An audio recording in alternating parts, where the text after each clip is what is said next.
정유수 변호사라고 하고요. 공무자연대 자무 변호사 맡고 있습니다. 저희 대부분의 저의 의뢰인들은 인간이지만 동물을 그렇다고 해서 뭐 변하지 않는 거는 아니고요. 단지 이제 제 사무실 주소를 잘 모르면서 잘 안 찾아오더라고요. 동물 친구들이. 법 문제에 대해서 말씀드리려고 하는데 많은 분들이 좀 골치 아프다고 생각하실 수도 있을 것 같아요.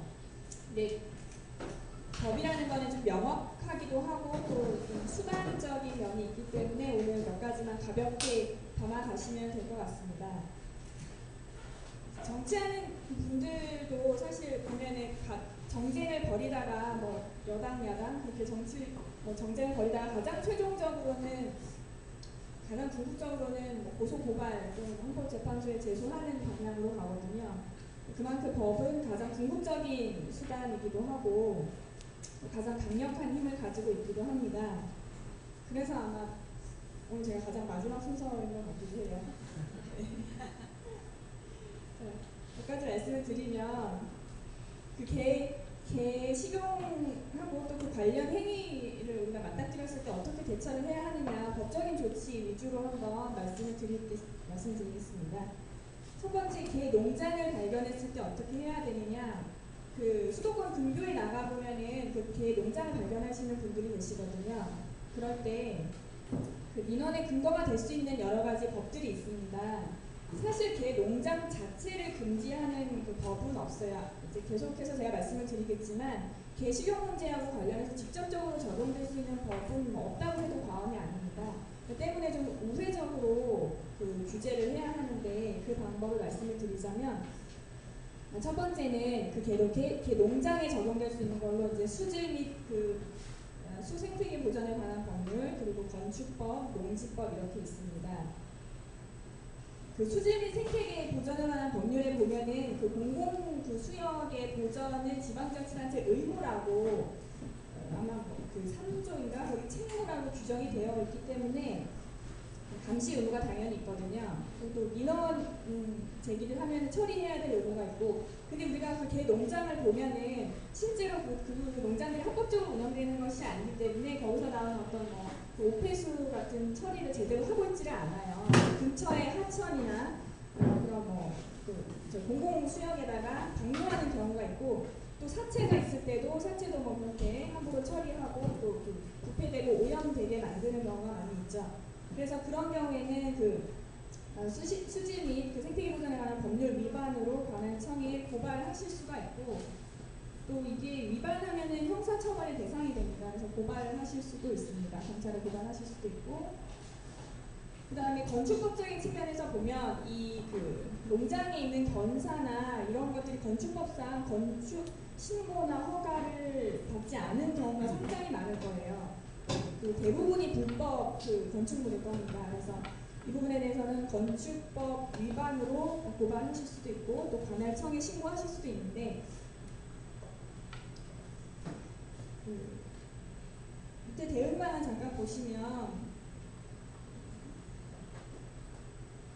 불법 건축물인지 그러면 어떻게 파악하실 수가 있냐. 이거는 관할청에 전화를 하시면 당연히 알아보실 수가 있고, 그게 만약에 꺼려지신다고 하면은 인터넷에 요즘에 열람 시스템이 잘 되어 있어서요. 열람해보시면 건축물 대장이 존재하는지 또 등기부등본이 있는지를 떼보실 수가 있습니다. 그렇게 해보시고 만약에 등기부등본이 존재하지 않는 데다가 대장까지 건축물 대장까지 없다. 또는 건축물 대장이 있는데 실제 지어진 것과 대장상의 사항이 맞지가 않는다. 건축물 대장상에는 아주 조그맣게 되어 있는데 실제로는 견사의 면적이 굉장히 크다라고 하면은 그런 경우가 대표적이겠죠. 그럴 때는 건축법 위반으로 신고 가능하시고, 또 이 부분 한번 보시면 농지를 다른 용도로 전용한다고 하는데 이거는 농지법상 불법이고 형사처벌의 대상이 되고 결국에는 원상 복귀가 되어야 됩니다.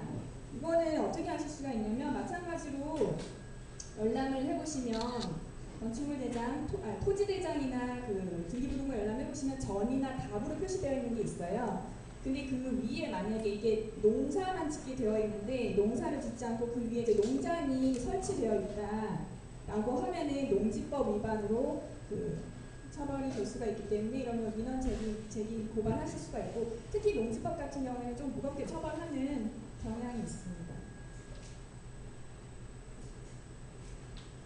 제 말이 혹시 빠른가요? 괜찮습니까? 네. 그 다음에 두 번째로 그 집에서 기르는 개를 식용으로 한 사람을 발견했을 때 뭐 이웃에서 볼 수도 있고, 그렇죠? 또 방학 때 뭐 외갓집에 놀러 갔더니 그 옆집에서 이런 일이 발생하는 경우도 있잖아요. 네, 그럴 때 보면 사실 그 집에서 기르는 개를 식용으로 하는 행위에 대해서는 법에 사각지대에 있다고 볼 수 있습니다. 왜냐하면은 축산물관리법상 개가 식용동물에서 제외됐다는 것은 많이들 아시잖아요. 축산물관리법에는 그 가축으로 규정되어 있는 몇몇 동물들이 있습니다. 우리가 흔히 먹는 소나 뭐 돼지, 뭐 말까지도 여러 가지가 있는데 개는 거기서 이제 제외가 됐단 말이죠. 한편 또 그렇다고 해서 개를 먹는 행위가 불법이 되는 것도 아닙니다. 그 불법으로 규정하는 법은 없기 때문에 개 식용 자체를 규율하는 법이 없다고 볼 수가 있어요. 96년도에 예. 그 아마 축산물관리법에서 제외된 것인지는 모르겠습니다만, 예. 개 식용 자체 그런 법이 있었나요? 네, 91년도에 국회 통과했었어요. 개 식용 자체를요? 네, 개하고 고양이 고기를 먹지 못하는 거 91년도에 통과됐고, 근데 그걸 법적으로 강하게 못하는 게 윗분들이 계속 먹고 있으니까 그래서 법적으로 못한다. 제가 갑자기 끼어들어서 예. 그게 아니라 그런 법률적인 부분이 명시화된 건 없어요. 예. 법률적으로 명시화된 금지 조항은 없습니다. 그러니까 우리가 축산물관리법에 규정되어 있지 않는, 그러니까 개뿐만이 아니라 뭐 다른 동물들도 있겠죠. 예를 들면 오소리도 있을 수 있고, 뭐 거북이도 있을 수 있고. 그런데 그게 그 천연 기념물이 아닌 이상은 그것을 사적으로 식용을 삼는다고 해서 처벌의 대상이 되는 것이 아니라는 말입니다. 그럴 때 이제 민원의 근거는 어떻게 돼? 이것도 마찬가지로 좀 우회하는 방향인데 어떻게 할 수 있느냐면, 사실 그 식용을 하기 위해서는 그 이전에 학대 행위가 수반이 될 수밖에 없습니다. 그 축산물관리법에 규정되지 않은 동물 같은 경우에는 당연히 뭐 죽이기 전에 상해를 가해야 되고, 그렇기 때문에 학대 행위가 수반될 수밖에 없겠죠. 이런 거는 동물 학대죄로 우리가 고발을 할 수가 있고 또 민원 제기를 할 수가 있는데요. 지금 개정동물보호법에서는 상당히 좀 강하게 처벌을 하고 있어요. 여러분 어떻게 느끼실지 모르겠지만 법에서 1년 이하 징역 1천만 원 이하 벌금형이면 상당히 강한 원칙에 속합니다. 그리고 만약에 그 동물을 식용으로 사용하기 위해서 이제 죽였다라고 하면은 그 동물보호법상 8조이랑 그 위반을 해서 이런 그 처벌에 처해지게 되고요. 대신 이제 그 죽이려고 하다가 실패한 경우 있죠. 아까 사랑이처럼 운이 좋고 탈출하는 경우가 있는데, 그런 경우에는 그 죽임에 이르지는 않았잖아요. 근데 여기 이제 미수 규정이라는 건 없습니다. 실패한 행위에 대해서 처벌을 하지는 않아요. 대신 그 죽이려고 시도하다가 실패한 경우에는 동물이 상해를 입었겠죠. 그 상해에 대해서도 또 마찬가지로 동물 학대죄로 규정하고 있기 때문에 죽이는 행위, 또 죽이려다가 실패한 행위 모두 그 처벌받는 행위입니다. 대응 방안은 각 지자체에 동물보호 감시관이 있고요. 그다가 신고를 하시면 되겠죠. 민원 제기하시라는 말씀인데, 이런 경우가 있어요. 그 실내에서 이런 게 이루어지는 경우에는 뭐 증거 확보가 어렵습니다. 내 눈으로 본 것이 아니면 명확하게 우리가 진술을 할 수가 없잖아요. 그렇다면 죽이는 것을 보았냐, 뭐 어떻게 때리더냐 하면은 구체적으로 그 진술을 할 수가 없습니다. 이제 그럴 때는 어쩔 수 없지만 그 밖에서 녹음을 하는 방법이 있을 수가 있겠죠.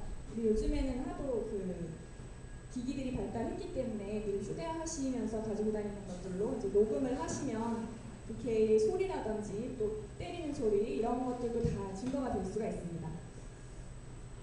그 고발을 하실 때는 가능하면 이런 제가 말씀드린 그 녹음이나 또는 뭐 영상 증거 같은 증거가 확보되어 있는 것이 좋고, 그다음에 그다음에 또 지속적으로 민원 제기가 필요한데 이 부분은 제가 또 따로 또 추후에 말씀을 드리도록 하겠습니다. 또 고발이라고 해서 좀 어렵게 느끼실 수도 있고 좀 약간 살벌하게 느끼시는 분들도 있을 수 있지만 사실은 나의 진술서 형식이거든요. 이런 걸 내가 봤다, 본 것, 또 들은 것 위주로 경찰서에 진술을 하시는 것이기 때문에 뭐 그렇게 어렵게 느끼시지 않아도 될 것 같습니다. 그다음에 세 번째,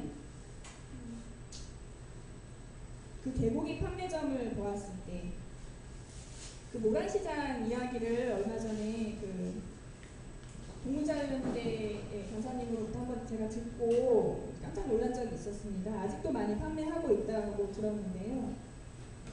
그 개고기 판매 영업은 허가 또는 신고 대상이 실질적으로는 아닙니다. 왜냐하면은 그 우리 고기를 팔게 되어 있는 그 축산물위생관리법 또 식품위생법에는 그 영업의 종류가 정해져 있고 또 실제 영업 허가를 받을 때는 그 구체적인 영업 내용이 밝혀져야 되기 때문에 이 개고기 판매만을 위한 영업을 한다라고 하면은 관할청에서 영업 허가를 내주지를 않는다고 합니다.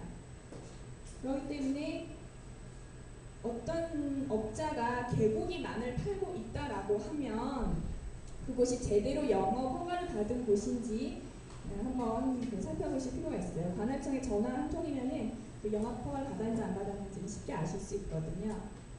그리고 만약에 다른 그 적법한 뭐 소고기, 돼지고기 정육점인데 그 개고기를 팔고 있다라고 하면은 이때는 어떻게 해야 될까요? 만약에 적법한 축산물 판매업자가 개고기도 그 자기 영업 내용에 들어있다면 이 경우도 영업 허가는 원칙적으로 해주지를 않는다 그래요. 그렇기 때문에 마찬가지로 그 적법한 영업 허가를 받은 업체인지 확인하신 후에 대처를 하시면 되겠습니다.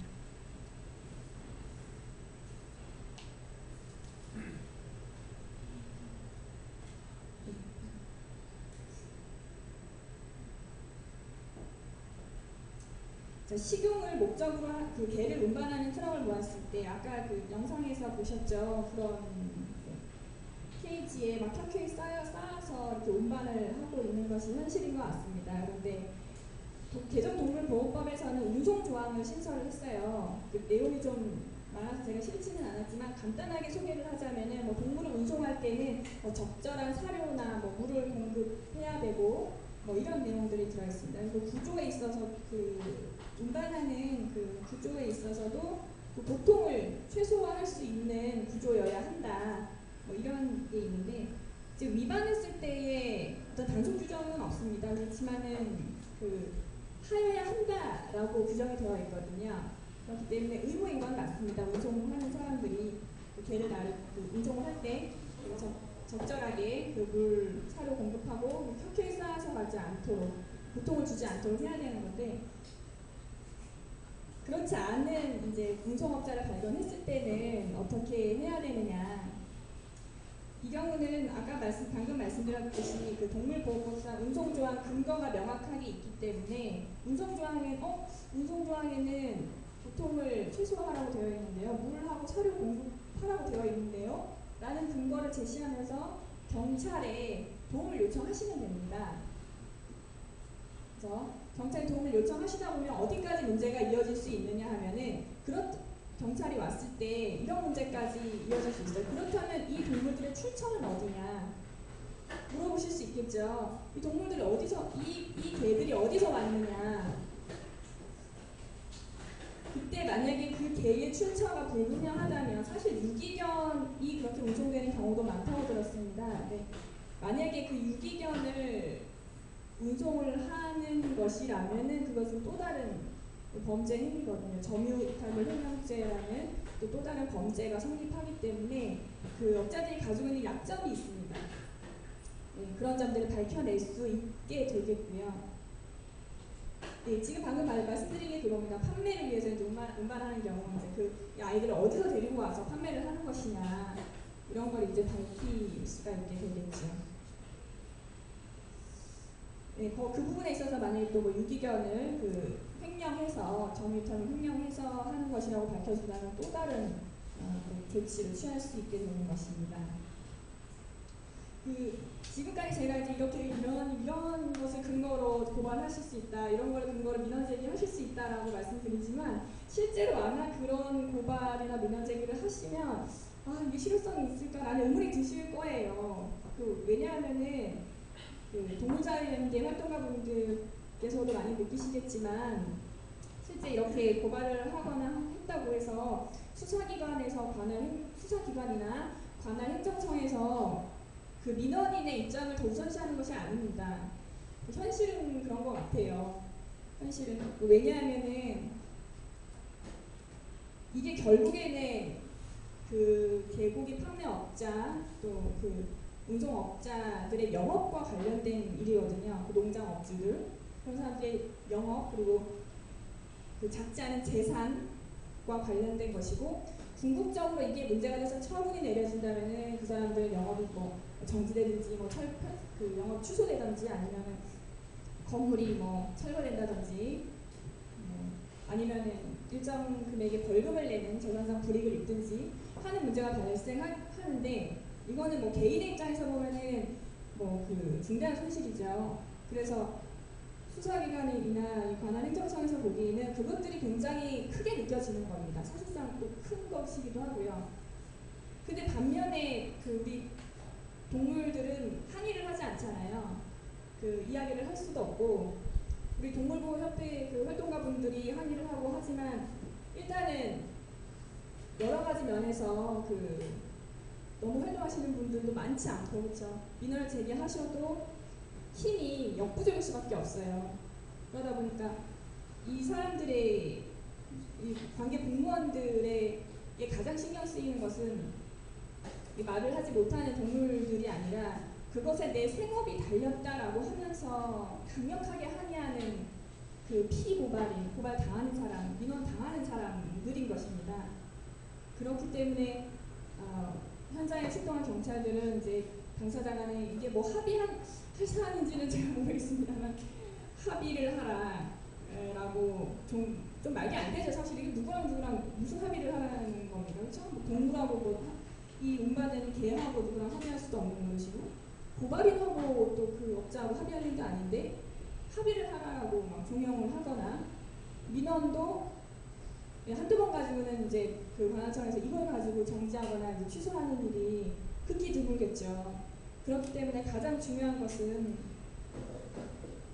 지속적인 민원 제기, 특히 영업과 관련해서는 한두 번의 민원 제기 가지고 아마 거의 움직임이 없을 겁니다. 그렇지만 다수의 사람들이 지속적으로 민원을 제기한다면 이게 말씀드렸지만 근거 조항이 있고 법적인 근거가 명확한 이상 무시할 수 없을 거고요.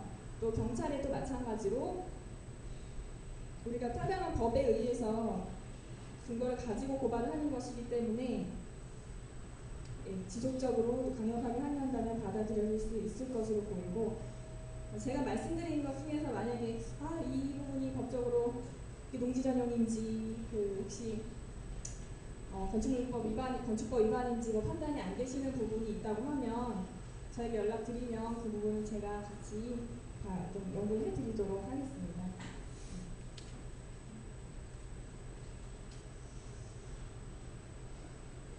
저한테는 이제 저희 개인적인 얘기를 조금 하자면은 삐삐하고 장비랑 12살 된 개들이 있어요. 그래가지고 저의 항상 마음속에는 그런 다짐이 있습니다. 나이가 많잖아요. 개들이 나이가 많고 이 아이들의 살아생전에 내가 해줄 수 있는 일이 뭐가 있을까라는 생각을 참 많이 하게 됩니다. 요즘 들어서 맛있는 거를 주고 뭐 같이 놀아주고 이거는 당연한 것이고 여러분들도 다 하고 계신 거겠죠. 그거 외에도 이 아이들이 이름으로 된 무엇인가를 자꾸 해주고 싶은 마음이 드는 거예요. 그래서 제가 요즘 들어서 결심하고 있는 것은 너희들의 친구들을 내가 구해주겠다. 제가 직접 구할 수 있는 건 아니지만 구하시는 분들을 내가 도와주겠다. 내가 가지고 있는 것들을 이용하여서 그것이 반려동물과 같이 살고 있는 사람으로서의 좀 책무 내지는 운명처럼 느껴진 것 같습니다. 이상입니다. 감사합니다.